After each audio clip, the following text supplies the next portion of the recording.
Who can stand untouched where the warp breathes?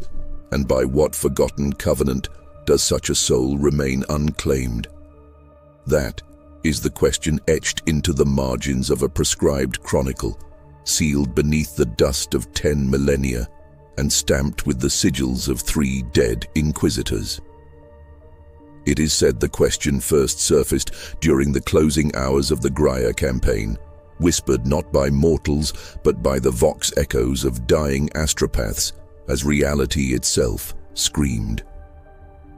Captain Titus of the Ultramarines walked through a storm of unreality, through demonic fire and unbound hate, and emerged unchanged. No sigils burned into his flesh, no whispers coiled in his mind. In an age where faith is armor and doubt is death, such purity is not miracle, it is heresy waiting for a name. The Imperium remembers this, even if it pretends to forget. Archives do not decay by chance. They are buried by fear. The eternal war knows no innocence, only survival measured in centuries of blood. The Imperium of man stands upon layers of its own dead, each world a mausoleum disguised as a fortress. Within such a civilization, the warp is not an abstract terror. It is the endless ocean beneath all thought, pressing against the hull of reality. Space Marines are taught this truth early, trained not to resist corruption, but to accept its inevitability and die before it claims them. Yet Captain Titus stood apart from this grim liturgy. From his earliest campaigns there were reports, anomalies dismissed by superiors and erased by administratum censors. He fought near warp rifts without ritual wards, faced possessed engines without hesitation, and never bore the spiritual scars that mark even the most disciplined Astartes. His faith was unwavering, but it was not blind. It was something colder, older, as if it had been waiting for him long before he swore his oaths to Guilliman's bloodline. During the assault on the Forge world of Graia, when the Imperium tore into real space and demons spilled like oil across the Manufactoria, the truth nearly surfaced. Warp energies thickened the air, bending prayers into screams. Brothers fell clutching their helmets, their gene-wrought minds overwhelmed by voices that promised divinity or damnation. Titus alone advanced, his armor scorched by unreality, his every step a defiance of cosmic law. Witnesses described a silence around him, an absence where the warp recoiled, as though repelled by an unseen gravity. Librarians later claimed their psychic senses went numb in his presence, like hands thrust into void-cold water. Such testimonies were locked away, classified under sigils reserved for things that must never be spoken. The Imperium does not like exceptions. Exceptions breed questions, and questions, if unanswered, invite gods. The Inquisition noticed, of course. It always does. To them, Captain Titus was not a hero, but a problem that had gone unresolved for too long. Their interrogations were precise, surgical, wrapped in the language of loyalty. They tested him with relics soaked in demonic ichor, forced him to stand within hexagrammatic wards inverted to attract warp presence, observed him through lenses forged to detect corruption of the soul. Each test failed. Not Titus. The tests themselves, instruments shattered, runes burned out. One interrogator was found catatonic, whispering of a light behind Titus's eyes that did not belong to the Emperor, yet did not oppose him either. This paradox sealed Titus's fate. He was declared inconclusive and placed in stasis not for punishment, but for preservation. A blade too strange to discard, too dangerous to wield. The Imperium's greatest fear is not the unknown. It is the unknowable. Legends among the Ultramarines speak of ancient gene forges used during the earliest days of the Legions Astartes, when desperation outweighed doctrine.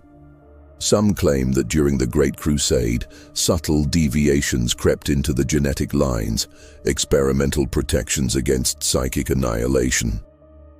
Guilliman himself is rumored to have authorized measures never recorded in official histories.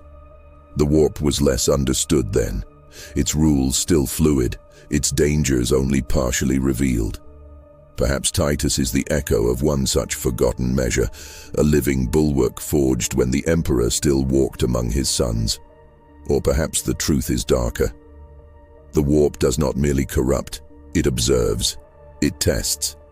It spares certain souls not out of mercy, but curiosity. Immunity may not be resistance at all, but recognition.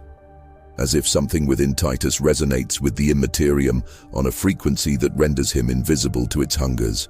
Across the millennia, forbidden texts have hinted at beings known as the Nullborn, pariahs whose presence causes the warp to shrivel and recoil. Yet Titus is no pariah. He inspires loyalty, courage, faith. Men fight harder at his side. Chaplains feel their sermons sharpened, not silenced, near him. This contradiction fractures established dogma. The Sisters of Silence breed fear and revulsion by their mere existence. Titus brings hope. Hope is dangerous in the 41st millennium. Hope inspires questions about destiny, about whether humanity's suffering is truly inevitable. If one man can walk unscarred through hell, what does that imply about the nature of damnation? The ecclesiarchy refuses to speculate. The Inquisition refuses to conclude. And so the truth remains fragmented, scattered across reports, censored testimonies, and the nightmares of those who dared to study him too closely. There are whispers, always whispers, of something encountered during Titus's earliest campaigns, long before Graia. A mission lost to official record, a purge conducted at the fringes of known space where astropathic communication failed without explanation. Survivors recalled a relic unearthed from beneath an alien ruin, humming with power that was neither psychic nor technological. Titus was the only one to touch it. The artifact was destroyed, its fragments reduced to ash, yet some insist the destruction was incomplete. That something passed into him, not as possession, but as alignment. A covenant without words, binding him to a purpose the Imperium could not name. Such tales are dismissed publicly as battlefield superstition. Privately, entire orders of savants have vanished while trying to trace that lost mission. Silence follows inquiry like a shadow. Even chaos seems uncertain how to regard him. Demons have attacked Titus with fury, yet never with the intimate malice reserved for promising souls. They do not tempt him. They do not bargain. Some avoid him altogether. In several recorded engagements, warp entities dissolved upon striking him, screaming not in rage but in confusion. This unsettles the dark god's mortal servants more than any righteous slaughter could. Chaos thrives on inevitability, that all things decay, that all souls can be claimed. Titus is an anomaly that suggests limits, and limits imply structure. Structure implies design. If the warp has boundaries unseen, then perhaps the Emperor's dream was never as futile as believed. Or perhaps Titus is proof that the warp is patient, allowing one spark of defiance to burn brightly, so its eventual extinguishing will echo louder across eternity. Within the stasis vaults where Captain Titus was held, time flowed differently. Adepts reported chronometers drifting, prayers stretching into hours or collapsing into moments. Servitors malfunctioned only within a specific radius of his chamber. Once, during a routine sanctification, the lights dimmed and a single phrase echoed through the vault in no known language. It translated imperfectly to High Gothic as, "Not yet." The vault was resealed. Those present were mind-wiped or executed. When Titus was eventually released, necessity overruled caution. The Imperium was bleeding worlds, and miracles, even dangerous ones, were required. He returned to war, unchanged, as though no centuries had passed. But some veterans swear his gaze lingered longer on the stars, as if listening to something far away, something counting down toward a moment only he could sense. Faith clings to him like incense smoke. The common soldier kneels when he passes, not from protocol but instinct. Yet saints burn brightly and briefly in Imperial history, their deaths reinforcing dogma through martyrdom. Titus refuses to die. Blades glance aside, bolter shells miss by fractions of inches. Luck cannot explain a pattern this consistent. Some scribes have begun to omit his name entirely from records, referring to him only as the unmarked. Language itself grows cautious around him. There is no approved prayer invoking his deeds, no sanctioned iconography. The Imperium cannot decide whether to elevate or erase him. Inaction becomes policy. Policy becomes neglect, and neglect allows truths to fester in the dark, growing more potent with every unchallenged year. The warp is not mindless. It remembers. It waits. If Captain Titus truly stands beyond its reach, then he represents either a flaw in the universe or a feature yet to be activated. Some forbidden projections suggest a future confluence, a moment when reality thins so completely that even immunity becomes a vector. What if Titus is not shielded from corruption, but preserved for a singular purpose, a key that must remain untainted until the lock is ready? Such speculation is dangerous, yet it persists among those who study the long collapse of empires. The Eldar speak of fate as a blade with many edges. Humanity bleeds from all of them. Perhaps one edge has been hidden, waiting for the hand that can grasp it without being cut. The chronicle ends abruptly, its final lines scratched as though written in haste or terror. A single notation remains, dated to a campaign yet to come, in a sector not yet rediscovered. It speaks of Captain Titus standing before a warp breach that does not attack him, does not recede, but opens wider. Observers note no demons emerge, no fire, no screams, only silence, deeper than vacuum.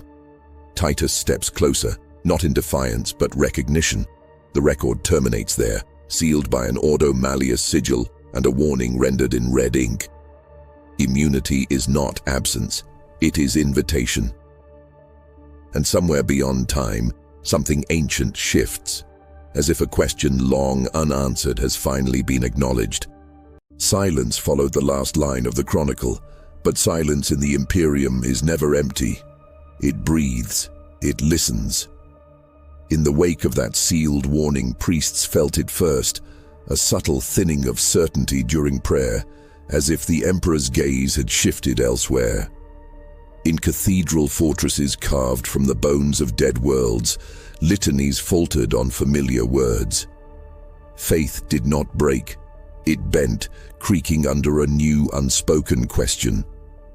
Was devotion measured by obedience alone, or by endurance when doctrine no longer fit the truth witnessed by one's own eyes?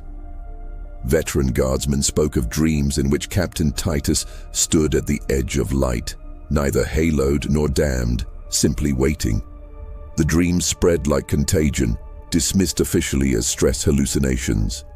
Unofficially, confessors burned the testimonies and added new lines to old prayers, pleading not for protection from chaos, but from understanding too much. Among the Ultramarines, the fracture was quieter, more disciplined, and therefore more dangerous. Brothers who had fought beside Titus argued in hushed tones within strategiums, their voices measured, their words edged with reverence and unease. Codex doctrine had no margin for anomalies, yet Titus himself was codex made flesh, precise, restrained, exemplary in all things except the one thing that mattered most.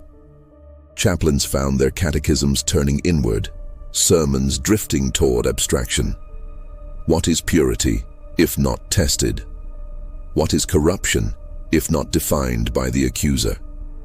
To question was to risk censure, but to remain silent felt like betrayal of something older than Gilliman's teachings. A sergeant, his armor scarred by Graia, carved a symbol into his gauntlet. Nothing recognizable, just a curve and a line. When asked, he claimed it meant stillness. He died days later in battle, his gene seed retrieved, the symbol quietly ground away. In the vaulted halls of terror, politics churned behind walls too thick for prayer. The High Lords did not debate Titus directly. They debated implications, resources diverted, fleets reassigned. An entire subsector placed under heightened scrutiny after astropathic echoes mirrored phrases found in the sealed chronicle. The Ordo Malleus fractured into camps, those who argued that Titus was a weapon to be unleashed cautiously, and those who insisted he was containment breach incarnate. Inquisitor Lord Caspel, ancient and iron-willed, proposed a final solution, not execution, but revelation. If the truth of Titus's nature was allowed to surface, faith would realign around it, as it always had. Others recoiled in horror. Revelation had ended civilizations. The motion was tabled, but Caspel did not abandon it. He began to collect allies instead, trading secrets like currency, letting suspicion ferment where unity once held. Beyond the chambers of power, the common faithful suffered the consequences of uncertainty they were never meant to touch. Pilgrimage routes shifted after reports of miraculous survivals near Titus's war zones. Shrines erected to unnamed saints appeared overnight, their iconography vague but unmistakably bearing the silhouette of an Astartes without heraldry.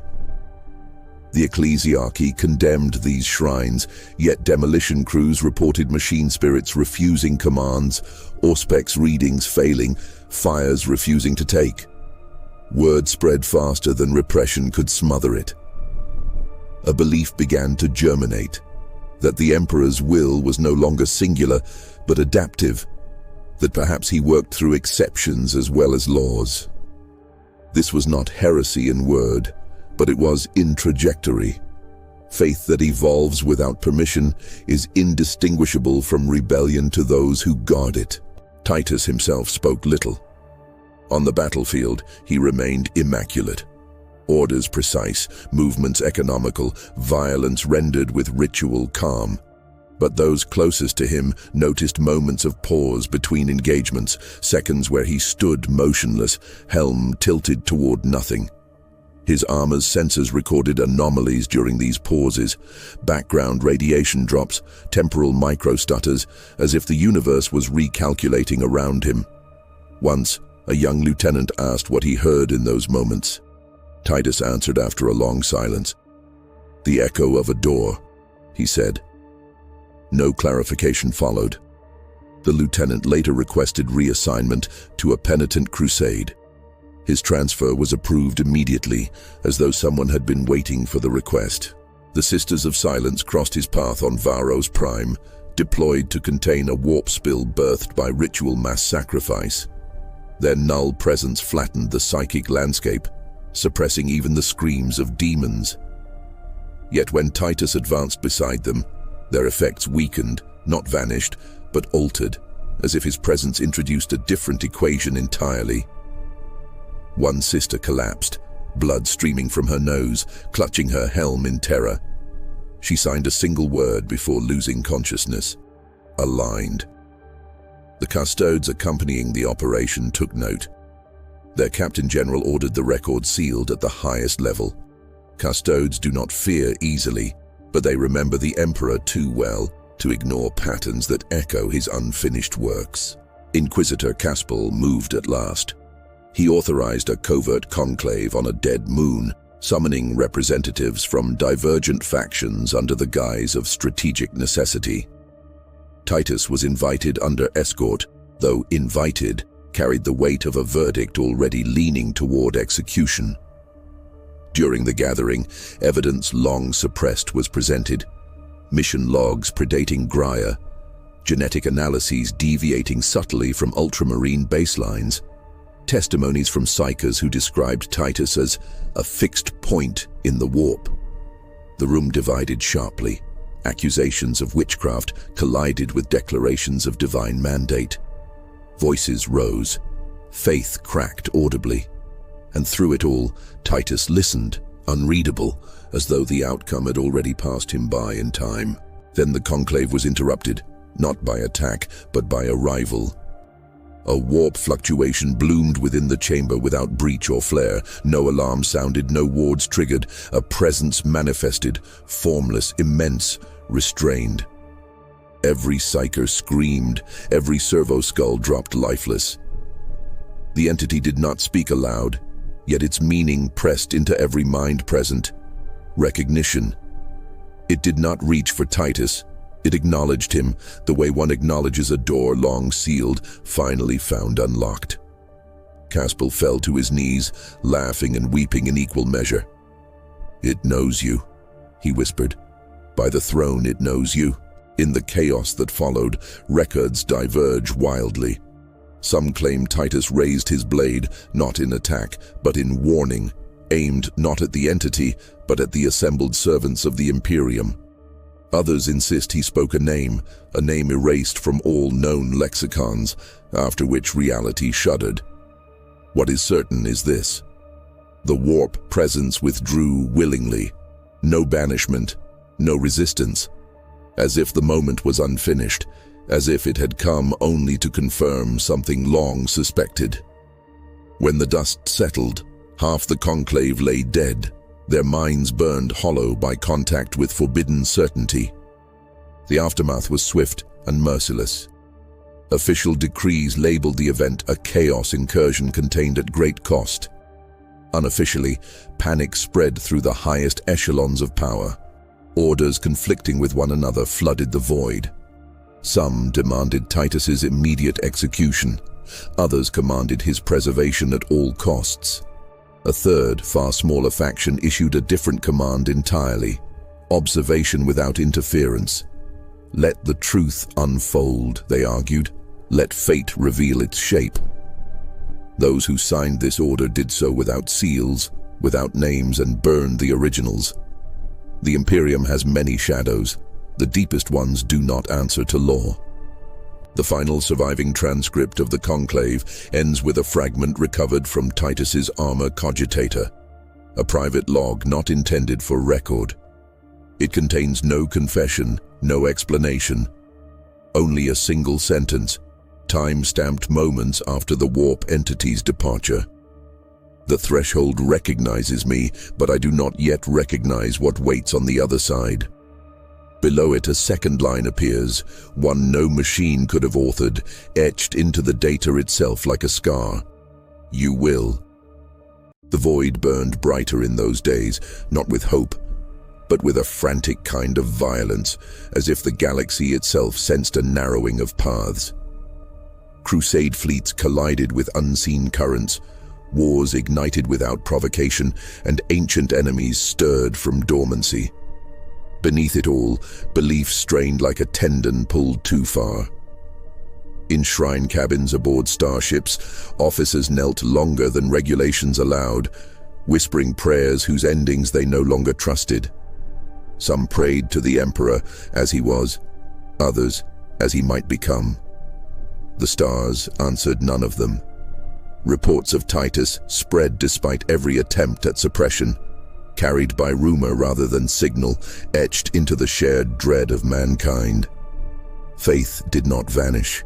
It fractured, splintering into quieter, more desperate shapes. To believe now was an act of defiance against experience, against the creeping sense that the Imperium's truths had always been provisional, written to survive a time that had finally ended.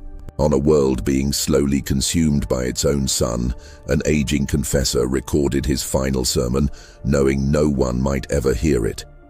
He spoke not of salvation, but of endurance. He spoke of saints who had doubted and bled and still served. Between coughing fits, he spoke the name of Titus without realizing it, as if the syllables had slipped free of censorship buried in his mind. He dreamed that night of a gate forged of starlight and bone, guarded by no angels, only silence.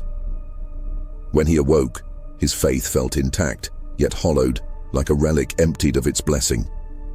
He died hours later as solar flares tore the atmosphere apart. His last written words ended with a confession. If the Emperor is truth, why must truth hide from him? The parchment survived, drifting into the void, a fragile heresy no one meant to write. Titus felt the galaxy tightening around him like a fist. Every battle stirred echoes beneath his thoughts, memories that were not his, sensations older than his gene seed. He remembered standing in a place without time, long before Graia, long before Ultramar, long before the Imperium itself had decided what to fear. These memories came unbidden, always incomplete, like half-recalled dreams interrupted by violence. In the midst of war, between bolter volleys and screaming steel, he sometimes felt hands on his shoulders that vanished when he turned. His brothers noticed his silences growing heavier, his gaze drifting beyond the horizon of war zones. Chaplains prayed harder around him, librarians avoided his presence altogether. Titus did not ask why. The threshold was closer now. He could feel its outline as one feels the shape of a wound beneath scar tissue. The warp reacted. Storms coiled along subsector borders, unnaturally precise, as if herding fleets rather than scattering them. Demons manifested half-formed, shuddering as though resisting their own emergence. Sorcerers began to die mid-incantation, their spells collapsing inward with lethal force. The ruinous powers raged yet hesitated, their fury laced with calculation. Something fundamental was being tested. In the Imperium's deeper tides, something watched Titus not as prey, but as axis. This unsettled even the oldest cult prophets, whose visions twisted into contradictions. They saw a future where the warp endured, diminished, not banished, not slain, but bounded. The idea was intolerable. Entire covens committed ritual suicide to prevent the vision from completing itself. Their deaths only strengthened it. On Terra, beneath layers of sanctified stone and unspoken dread, a sealed chamber was opened for the first time since the Horus heresy. Within it lay fragments of a project never completed, its existence denied even in rumor. The sigil of primacy adorned shattered data slates, cracked by time but not erasure. These records spoke of the Emperor's final contingency, conceived when he realized the warp could not be destroyed without annihilating humanity's future. Instead, he sought resonance, souls capable of existing in perfect dissonance with chaos without negating the Imperium entirely. Not blanks, not psychers, something new. The project name appeared only once, redacted everywhere else: the Threshold Mandate. Every record ended the same way, abruptly, as if the Emperor's fall had frozen the design mid-breath. The custodes who read the fragment said nothing publicly, but they understood at once. Titus was not an accident. He was inheritance, a continuation of an interrupted will. The Emperor had not merely built warriors. He had begun crafting keys that could stand at the boundary between real space and the warp without breaking. The implications tore at every oath they had sworn. To reveal this truth would fracture the Imperium beyond repair. To conceal it would doom it to stagnation under lies that had already begun to rot. For the first time in centuries, the custodes disagreed amongst themselves. Some argued the Emperor's silence meant consent to interpretation. Others whispered that his silence was waiting for the threshold to be reached. Titus was summoned to no council. There was no trial, no decree. Instead, an ancient beacon ignited on the edge of known space, its signal predating the Astronomicon, pulsing with a signature older than human navigation. Only Titus could perceive it fully. To others it was background noise, dismissed as stellar interference. To him it was unmistakable, home in a sense he could not define. Against orders unspoken but absolute, he diverted his strike cruiser. No alarm sounded, no pursuit followed. It was as if the Imperium itself held its breath, uncertain whether to stop him or kneel. The journey tore through regions uncharted since old night. Along the way, Titus's mind unraveled memories that had never been his to forget. He saw the Emperor not as god or corpse, but as architect weighed down by compromise. He saw the first threshold candidate die screaming as resonance burned him hollow. He saw others succeed. Briefly. Titus understood then that immunity was never permanence. It was preparation. The warp was not repelled by him because it could not touch him, but because it was waiting for him to choose how he would touch it. At the beacon's heart lay a structure impossibly intact, orbiting a dead star whose light had vanished long before mankind learned fire. The structure was not imperial nor alien, but something in between, a scaffold of reality itself. As Titus stepped inside, the threshold opened fully for the first time since the Emperor's wounding. Real space and warp aligned without collapse. For one impossible moment, balance existed. Titus felt himself unfolding, not corrupted, not exalted, but recognized by the universe as necessary. Across the galaxy, psychers screamed as a new constant entered existence. Demons recoiled. Faith wavered.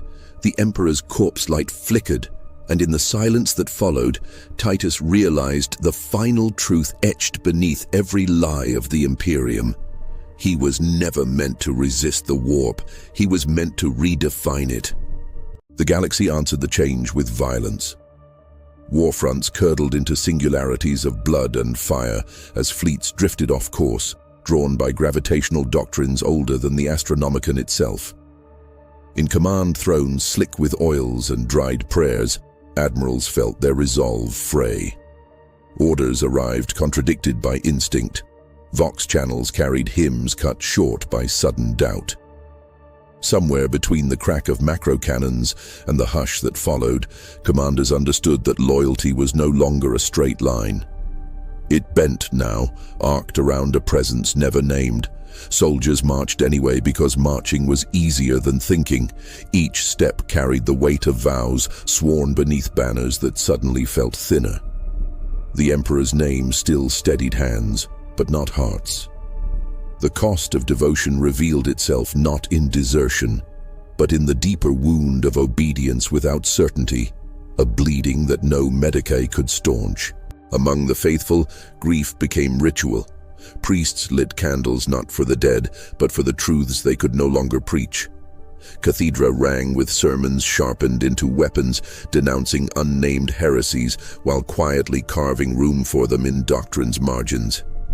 Confessors listened as warriors spoke of dreams where walls dissolved into horizons, and the Emperor watched without judgment. Absolution came harder now. In the confessional hush, oaths cracked as voices trembled, not with guilt but with longing to understand. Some priests broke. They burned their vestments and took up laser guns, seeking certainty in muzzle flash. Others clung tighter, binding faith until it bruised. This was the quiet grief of belief stretched beyond comfort. Each prayer unanswered felt personal, as though heaven had turned its face away at the precise moment it was needed most. The Ultramarines felt the wound keenly. Discipline endured, but its edges dulled. Veterans remembered Titus not as a traitor or a saint, but as a brother who had walked too far into a question none dared ask aloud. Training halls echoed with blows struck a fraction too hard. Chaplains recited the catechisms of battle with perfect cadence, then faltered on the final lines. Oaths sworn to Guilliman's legacy suddenly required interpretation. Was loyalty obedience, or was it faithfulness to purpose when orders failed? This uncertainty spread like oil beneath armor plates. No one spoke of rebellion, no one needed to. The fracture lay in silence, in the moments after a command was given, when eyes lingered on the stars beyond the viewport, wondering whether duty had already changed and simply not yet announced itself. Far from any banner, Titus stood within the scaffold of balance, feeling reality settle like ash around him. The threshold hummed with equations older than language, each resonance a choice postponed by millennia. He sensed the Emperor now, not as presence but as intention, vast and unfinished. The burden pressed inward. For every boundary he enforced, 1,000,000 souls would be spared despair and denied transcendence. For every compromise, the warp would adapt. Titus felt grief coil within him, not for what he might lose, but for those who would never know the cost. In the stillness before decision, he remembered brothers' laughter, the discipline of drill, the clarity of orders.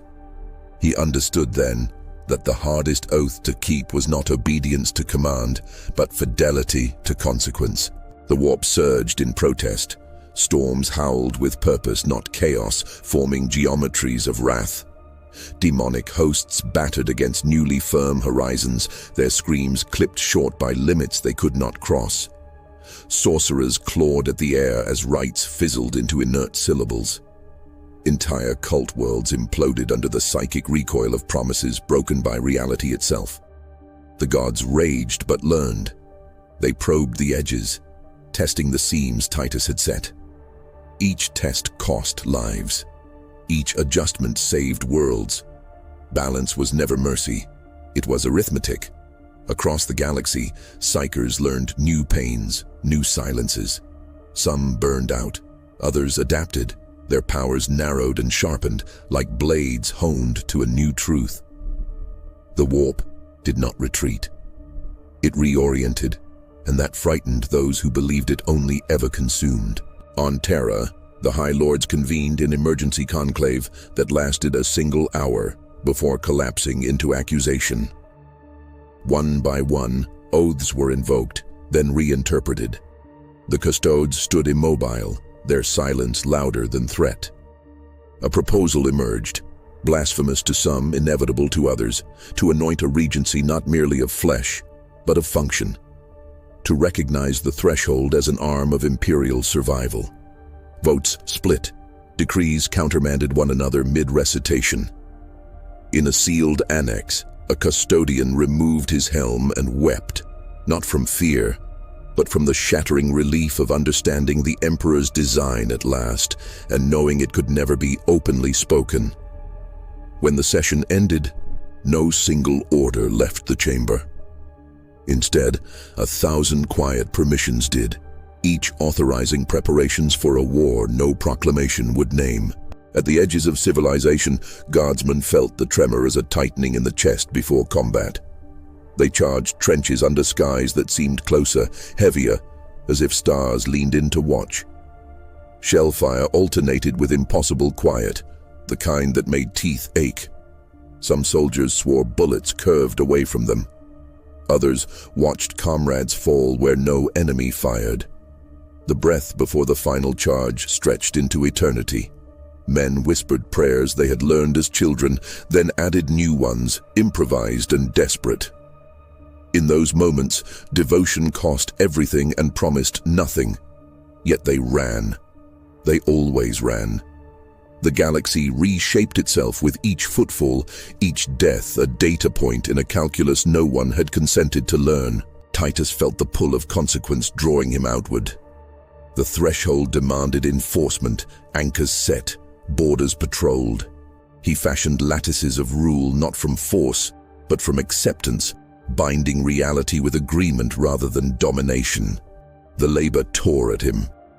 Every alignment drained something finite and precious.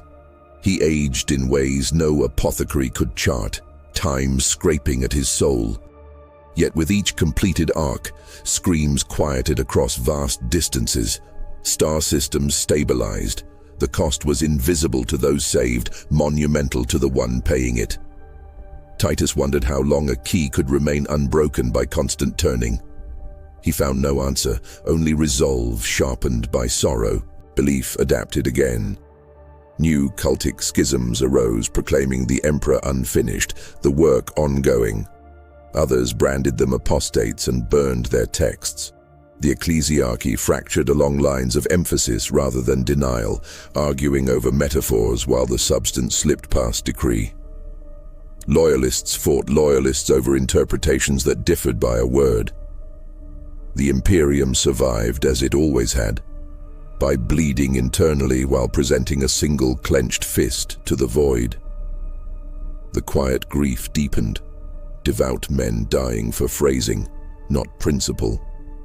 In the aftermath, survivors prayed less loudly and listened more, sensing that truth now moved beneath their feet like tectonic plates. Then the silence fell. Not the hush before battle, but a void-wide stilling that stuttered astropaths mid-sentence. The Astronomicon dimmed, not extinguished but refracted, its beams splitting into harmonics previously impossible.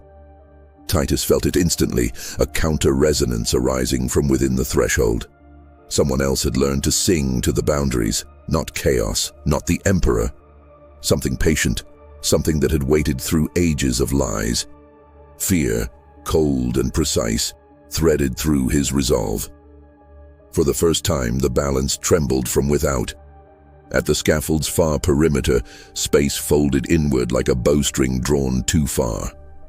A figure emerged, not formed of warp, not bound to flesh, bearing sigils erased from history but carved into reality's bones. It regarded Titus without hostility or awe. Recognition passed both ways. The truth settled like ice. The threshold mandate had never been singular. The Emperor had not been first. He had been late. And now, as the galaxy held its breath on the brink of comprehension, the other architect raised a hand to claim what Titus had made. The other architect spoke without sound, and the universe fractured to listen. Words were unnecessary. Meaning arrived whole, crushing and intimate. A remembered wound, reopening across reality. It showed Titus a galaxy before mankind crawled from ash. A time when stars were young and boundaries were negotiated, not imposed. It showed architects who were neither gods nor mortals, caretakers of cosmic tension who believed existence could endure if pain was rationed wisely. The Emperor had learned from a remnant of their work, had stolen fragments and called it salvation. Titus felt neither accusation nor praise in the revelation, only the unbearable weight of context. He realized then that faith had always been a bridge built atop buried ruins, and he was standing at the last intact arch. The architect extended its hand, not in dominance, but in expectation. Balance demanded succession. The warp erupted, not in madness, but outrage sharpened into coherence. Demons tore at the threshold's edges in spasms of denial as laws reasserted themselves. Psychic shockwaves rippled across sectors. On distant battlefields, soldiers fell, clutching helmets, as visions scorched their minds. Of stars aligned wrong, of prayers curving away unanswered. Titans froze mid-stride, machine spirits keening in binary terror. In the scaffold, Titus staggered as millennia of deferred consequence pressed down. The architect did not shield him. This was the price of inheritance. Chaos clawed, reality braced. In the crossfire, human faith trembled like glass under pressure, not shattering, but ringing with painful clarity. On Terra, the Astronomicon fractured into prismatic beams. Navigators screamed as the light bent around new constants. Some were blinded. Others saw farther than any had before, glimpsing pathways closed since creation. A custodian knelt without command, sensing the Emperor's will stretch thinner yet sharper, like steel drawn to its final edge. Priests wailed. High lords issued contradictory decrees that never reached beyond their chambers. The Imperium lurched, not toward collapse, but transformation too vast to name. In the cathedrals, bells rang and shattered from resonance, their echoes carried by winds that smelled of ozone and ashes of old lies. Within the scaffold, Titus fought not with blade or bolt, but with memory. He anchored each lattice with moments of human endurance, guardsmen standing when hope fled, sisters praying as fire consumed them, brothers dying for ideals already compromised. Each anchor burned him hollow, stripping layers of self until only function remained. He screamed once, a sound swallowed instantly by the architecture of the infinite. The architect watched, impassive, as one might observe a storm proving its worth. Chaos faltered, boundaries hardened. The warp recoiled into new shapes, its tides learning fear of permanence. Then came choice, sharpened to a point that pierced eternity. To complete the succession, Titus would dissolve into the threshold entirely, becoming maintenance rather than man. Humanity would be spared unchecked damnation, but lose its final exception. To refuse was to invite collapse under competing architectures older than civilization. He thought of Ultramar, of names never recorded, of laughter between wars, of the quiet pride of being simply a warrior among warriors. He chose continuity. He stepped forward as the scaffold closed around him like a coffin of light. The Emperor screamed, not aloud, but across the psychic substrate of mankind. It was grief, not rage, echoing through every soul bound to his dream. The sacrifice severed a final tether. The Emperor remained, but diminished in a way no doctrine could explain. The custodes felt it as absence where certainty had lived. The warp screamed too, differently, a sound of chains tightened, but not broken. And the architect bowed. Succession was accepted. Silence followed. Not the dead hush of extinction, but the breath held after catastrophe. Fleets stabilized. Storms receded into predictable lanes. Demons withdrew, wounded in pride. Across the Imperium, survivors found prayers answered again, though differently. Less like commands, more like dialogues with an uncaring yet bounded universe. Faith endured, altered, its edges roughened by truth. Shrines to unnamed saints faded. New icons appeared depicting gates rather than thrones. Time passed strangely. Records of Titus grew contradictory, then scarce, then mythic. Some claimed he had ascended. Others insisted he had been erased. Librarians sensed a presence at the edges of thought during moments of great decision, cool, balancing, impartial. Guardsmen swore bullets curved away from civilians now.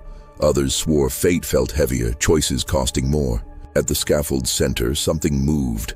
Not Titus as he had been, but not the architect either. A convergence. A maintenance intelligence threaded with sacrifice and memory. The threshold held, for now. In the deepest vaults of Terra, an ancient data slate flickered back to life without power. A single line etched itself where none had been before. Balance achieved. Observation resumes. Somewhere beyond all stars, another silence listened and smiled. The aftermath unfolded slowly, like smoke curling from ruins long abandoned. Worlds once bathed in fire now lay quiet beneath dimmed suns, the bones of cities rising as jagged silhouettes against ash-colored skies. No hymns reached these places, no drums marked victory. Only the wind carried whispers of deeds that had been done, of sacrifices that had recalibrated the universe itself. Remembrances traversed shattered cathedrals, their quills scratching on parchment brittle with age, chronicling what remained. Banners torn, armor dulled, weapons melted in static fire. They wrote not to understand, but to preserve the memory of choices that mortals were never meant to witness fully. Somewhere in the void, the scaffold persisted, silent, steady, an architecture of purpose beyond comprehension. It did not claim dominion. It simply endured, its echo threading through the warp and back into reality. A single question lingered. Is survival worth the consciousness of what must be forgotten? On battlefields abandoned to quiet, the dead lay in lines that mimicked formation even in death. Shell craters had filled with rain, and where soldiers once fell in disciplined rows, weeds now rose like forgotten prayers. Chaplains wandered alone, reading litanies over empty helmets, their voices trembling against the memory of screams. In these moments, faith was not exaltation, but witness. The Emperor's gaze, whether absent or patient, left no comfort. A lone commissar burned what remained of his sidearm, a ritual of mourning more than penance. The dead did not answer. The living listened. Somewhere, the faint resonance of the threshold hummed like a lullaby in the warp, subtle but unending. It reminded those who remembered that some truths are too vast, too precise to be shared fully, and that even silence carries weight. Shrines to unnamed heroes persisted on minor worlds, untouched by administration or sanction. Pilgrims arrived in numbers that dwindled as quickly as they grew, drawn by legends half-remembered, inspired by acts they could not name. Wax candles flickered against stone reliefs of armored figures without heraldry, saints unrecognized yet canonized by absence. Priests who tended these shrines whispered their own questions into the flame. Does God choose when to witness, or is witnessing itself an illusion of the faithful? They received no answer. The smoke curled upward in slow spirals, carrying memories and doubt alike to stars that had stopped counting centuries ago. Faith had become a tapestry of silence, stitched with acts of endurance rather than proclamations of miracle. Each visitor left altered, carrying fragments of devotion heavier than any weapon. No one could measure the cost of belief in a galaxy that had been reshaped by a single man's decision. The remaining Ultramarines felt the quiet as both comfort and accusation. Battlefields emptied of strife were haunted by absence. Drill grounds reflected the sun like mirrors to memory, each polished plate and polished armor a testament to persistence. Titus's name circulated among them in hushed tones, never fully spoken, a cipher for courage, sacrifice, and a weight they could not shoulder alone. Veterans recounted campaigns without cadence, remembering moments when reality itself had obeyed one man. New initiates learned the story as myth, as caution, as inspiration, never certain where fact ended and legend began. In the silence, they understood that endurance was measured not in victories or losses, but in the willingness to face worlds where faith had become as fragile as the banners that still fluttered in ruined fortresses. Questions remained unspoken and perhaps unanswerable. Can humanity honor what it cannot name? Can sacrifice be remembered without being claimed? The warp, distant yet unvanquished, pulsed like a heartbeat, steady and impartial. Psychers recorded shifts in its tides, subtle deviations from centuries of expectation. Storms passed without fury. Demons hesitated at borders they had crossed for millennia. Some interpreted this as blessing, others as warning. Across uncharted systems, signals flickered with uncertainty. Navigators recalibrated, tracing courses through stars that no human eye had charted, guided by intuition more than logic. The threshold had endured. Its permanence was neither benevolence nor malice, only inevitability. In quiet halls aboard orbiting fortresses, officers stared at maps without marking lines, aware that the next conflict would unfold under conditions no doctrine had prepared them for. Every action now carried the weight of cumulative consequence. Even in stillness, the universe demanded attention. In the quiet libraries of the Adeptus Administratum, codices were rewritten with subtlety, omitting names, altering dates, preserving truths in forms that could never fully betray what had occurred. Scribists labored beneath cold light, aware that the story they recorded was incomplete, not from negligence, but necessity. Some whispered that Titus's final act had altered not merely space and time, but the architecture of memory itself. These whispers became a quiet contagion, spreading caution among those entrusted to keep the Imperium's record straight. It was understood implicitly. Some truths are too dangerous to exist outside of silence. Some fates too precise to be shared. Scholars stared at texts that made sense only in part, and in those gaps, doubt grew, flowering quietly like fungi in the dark. Far-flung Imperial worlds observed changes in tides, currents, and even weather patterns, as subtle imbalances left by the threshold resonated through the cosmos.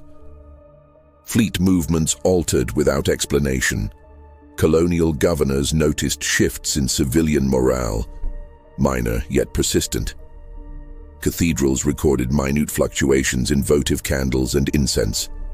Rituals that once burned evenly now danced in unpredictable patterns. Faith endured, but not unbroken. Priests whispered to acolytes that the Emperor's will may now be expressed not through edict, but through adaptation, and that obedience could be measured not in action, but in perception. The question settled like dust over pews. Is devotion meaningful when the rules of reality themselves shift without warning? In the void, ghost ships floated silently where no battle had been fought. Their crews vanished or transformed into patterns of light incomprehensible to mortal eyes. Astropaths reported brief, untraceable echoes, fragments of thoughts, memories, and prayers, all transposed into frequencies that did not belong. Some called these signals the threshold's afterimage. They implied continuity, witness, and purpose, yet offered no comfort, only reflection. Navigators altered course to avoid them, fearing interference.